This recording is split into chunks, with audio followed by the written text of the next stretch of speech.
공중고개 예배 들어보셨습니까? 미국의 젊은 신자들에게 인기를 얻고 있는 새로운 예배, 일명 창의적 예배의 한 모습이라고 합니다. 이들은 여러 가지 퍼포먼스를 통해 믿을 수 없는 영적 체험을 한다고 고백합니다. 예배의 창조적 기술을 접하며 큰 부흥이 일어났고 에너지와 힐링, 기적이 넘치는 예배가 되고 있다고 말합니다. 미국 교회는 창의적 예배를 반기는 분위기라고도 합니다. 그 예배를 참석해보지 않아서 정확한 의견을 말할 수 없지만 예배에 대한 생각들을 다시 한번 하게 됩니다. 새로운 것을 시도하는 것은 늘 도전적이며 위험합니다. 하지만 예수 그리스도도 파격적이었고 창의적이었습니다. 하지만 또 늘 유행은 지나가고 유행은 어설프게 따라하다가는 망하는 것도 사실입니다. 무엇이 옳은지 모르겠습니다. 하지만 우리들이 다니는 교회가 이 시대에 맞는 모습으로 또 바른 모습으로 유지되기 위해서는 구성원들의 관심과 사랑과 재능이 필요하다는 것은 알겠습니다. 사역자들에게 모두 떠넘겨서는 안 됩니다. 공중고개와 퍼포먼스가 중요한 것이 아닙니다. 구성원의 활발한 참여가 더 큰 본질입니다. 예배에 대한 주인의식이 더 큰 본질입니다. 구성원의 활발한 참여와 예배에 대한 주인의식이 에너지와 힐링과 기적을 넘치는 예배를 만드는 것입니다. 인싸와 아싸, 기성세대와 신세대, 종교와 삶, 꿈과 현실을 이어주는 브릿지가 되고 싶습니다. 오늘은 여러분의 삶과 예배를 이어주고 싶습니다. 사역자들과 여러분들의 재능을 이어주고 싶습니다. 정통 기독교 방송의 꿈을 꾸고 있는 CR 침례교회 김규배 목사였고요. 오늘의 브릿지 시작하겠습니다.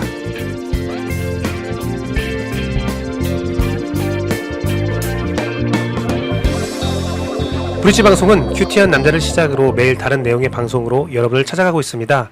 오늘 큐티한 남자의 본문은 사도행전 19장 23절에서 41절 말씀이고요. 오늘은 동화로 보는 세상, 오늘 동화는 데이빗 세논의 안돼 데이빗입니다. 먼저 큐티한 남자, 사도행전 19장 23절에서 41절 말씀을 개역 개정 말씀으로 보도록 하겠습니다.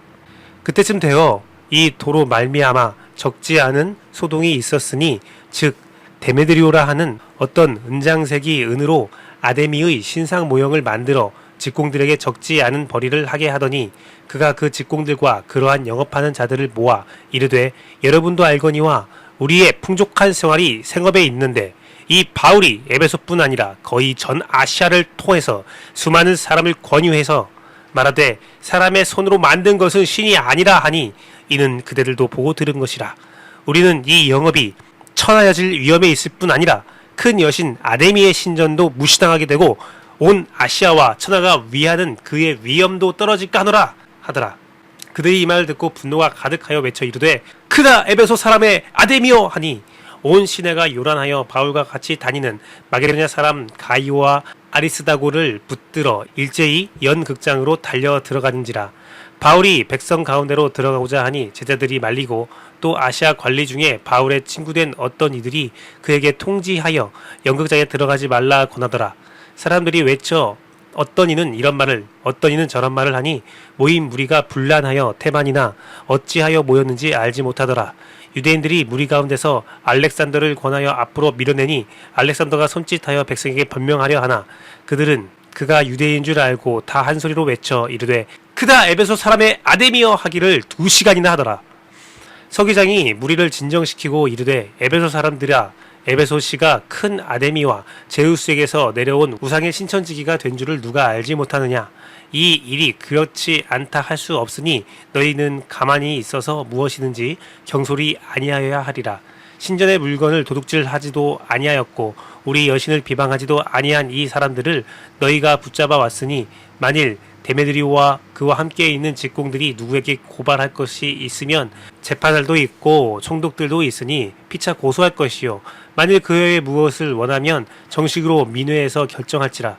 오늘 아무 까닭도 없는 이 일에 우리가 소요 사건으로 책망받을 위험이 있고 우리는 이 불법 집회에 관하여 보고할 자료가 없다 하고 이에 그 모임을 흩어지게 하니라. 아멘. 한 사람의 탐욕을 기반한 외침이 집단 관계가 되는 모습을 본문을 통해서 우리는 볼 수 있습니다. 온 성이 집단 관계에 휩싸였는데 서로 다른 말들을 하며 모인 사람들의 태반은 왜 모였는지도 모르는 상태가 되어 있습니다. 즉 그들이 모인 이유는 한 사람의 탐욕의 결과임을 아무도 모르고 관심도 없습니다. 단순히 그들은 집단이라는 세력을 등에 지고 각자 자기 이야기만 하고 있는 모습입니다. 한 사람의 탐욕이 집단의 탐욕이 되어버린 사건이죠. 그들에게는 어떤 이성적 토론의 여지도 없습니다. 그들에게 알렉산더가 변론하고자 하나 논점이 없는 한 구호를 2시간이나 외치는 자들입니다. 엄청난 힘이 느껴지고 위협이 느껴지는 집단 관계지만 그들은 순식간에 흩어집니다. 그 이유는 법정 제재에 의한 자신에게 직접적인 피해가 입혀질 것이 두려워서였습니다. 탐욕으로 모인 집단의 관계는 이익으로 흩어지게 되어 있습니다. 그들에게는 어떤 대의 명분도 없고 어떤 진리도 없기 때문입니다. 그들이 흩어질 때 처음 소동을 일으킨 데멜리오도 조용히 사라졌습니다. 집단 관계의 허상을 그대로 보여주고 있습니다. 언제나 다수가 진리를 대변하는 것은 아닙니다. 언제나 다수가 강한 것도 아닙니다. 진리는 오직 하나님으로부터 나오고 오직 진리만이 제일 강합니다. 하지만 진리가 자신의 이익과 다를 경우 집단 관계는 언제든지 나타날 수 있습니다. 각자의 이익을 주장하기 위한 집단 관계, 진리를 지키는 그리스도인이라면 분별의 힘으로 집단 관계에서 자신을 보호할 줄 알아야 합니다. 그렇지 않으면 자신도 모르게 휩싸여 버리기 때문입니다. 오늘날 각자의 이익을 주장하는 많은 개인들과 세력들이 있습니다. 그들은 각자의 목소리가 작다 느끼면 하나의 집단을 형성합니다. 그렇게 모인 상대적 다수는 광규에 휩싸여 이성을 잃어버리는 경우가 허다합니다. 귀와 눈을 막고 집단의 이익을 주장합니다. 그러나 자세히 보면 집단의 이익을 추구하는 것이 아니라 개인의 이익을 추구하는 것입니다. 개인의 탐욕을 충족하기 위해 집단이라는 힘을 빌리고 있는 것이죠. 그렇다면 이러한 집단 관계를 어떻게 분별할 수 있겠습니까? 세상적으로는 저는 3가지 방법을 이용합니다. 집단 관계는 책임지려는 자가 없습니다. 주장은 있지만 그것에 대한 법적 책임은 누구도 지려하지 않습니다. 문제가 발생되면 조용히 모른 척합니다. 집단 관계는 또한 혐오를 가지고 있습니다. 다른 사람의 이익이나 입장을 고려하지 않고 자신만의 이야기를 합니다. 그 안에 어떤 이성적 판단이나 주장은 필요 없습니다. 반대자들을 무차별적으로 혐오하고 괴롭힙니다. 또한 집단관계는 현행법을 무시합니다. 집단이라는 힘을 의지하여 법을 무시하고 자기들 하고 싶은 대로 행하려 합니다. 법을 초월하는 자들입니다. 영적으로 분별하는 방법은 오직 한 가지 방법입니다. 성령님에 의한 분별입니다. 말씀과 기도로 하나님의 진리에 맞는가 돌아봐야 한다는 것이죠. 오늘날 많은 집회와 모임이 있습니다. 저마다 자신의 이권을 주장합니다. 요구사항들을 말합니다. 그 안에 폭력과 혐오를 어렵지 않게 발견할 수 있습니다. 반면 지난 촛불 집회를 생각해 봅시다. 많은 자들은 촛불을 집단 관계로도 말하였습니다. 하지만 그 안엔 평화가 있었습니다. 그 안에 개인의 탐욕은 없었습니다. 그 안에는 자신의 일에 책임을 지는 국민들이 있었습니다. 촛불은 지극히 합법적인 축제와 같았습니다. 물론 그 안에서 개인의 이익을 주장하는 자들이 나왔습니다. 하지만 그들은 모두 촛불을 훼손하지 말라는 집단의 이성에 의해서 외면당하였고 배제됐습니다. 어떤 운동을 하고 주장을 하는 것, 그리고 동조하고 함께 하는 것을 막고 싶은 생각은 전혀 없습니다. 그러한 일들은 이 세상에 필요합니다. 꼭 필요한 일이지요. 하지만 자신이 무엇을 하는지 잘 알고 있어야 합니다. 자신이 하고 있는 혹은 지지하는 운동이 집단 관계인지 아니면 진리를 위한 작은 몸부림인지 생각해 봐야 합니다. 특히 집단 관계의 목적이 어떤 개인의 혹은 집단의 이익만을 대변하려 하고 혹은 하나님의 진리에 위배되는 것이라면 분별력을 가지고 어서 벗어날 필요가 있습니다. 또한 그러한 집단 관계는 허망하게 무너질 것들입니다. 강해 보이나 절대 강하지 않고 결속력이 있어 보이나 모래알같이 흩어질 자들입니다. 그러니 그들을 두려워하지 마십시오. 그들에게 동조하지 마십시오. 오직 진리의 깃발 아래 모여드는 참된 그리스도인이 되십시오. 세상에는 많은 주장들이 있습니다. 그 주장들을 분별할 능력을 갖추십시오. 그 분별을 위하여 기도하십시오. 그 분별을 위하여 말씀을 보십시오.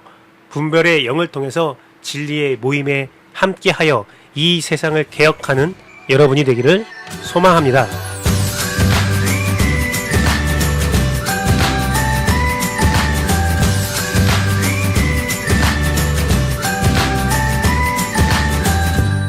동화로 보는 세상. 오늘 동화는 데이빗 세넌의 안돼 데이빗입니다.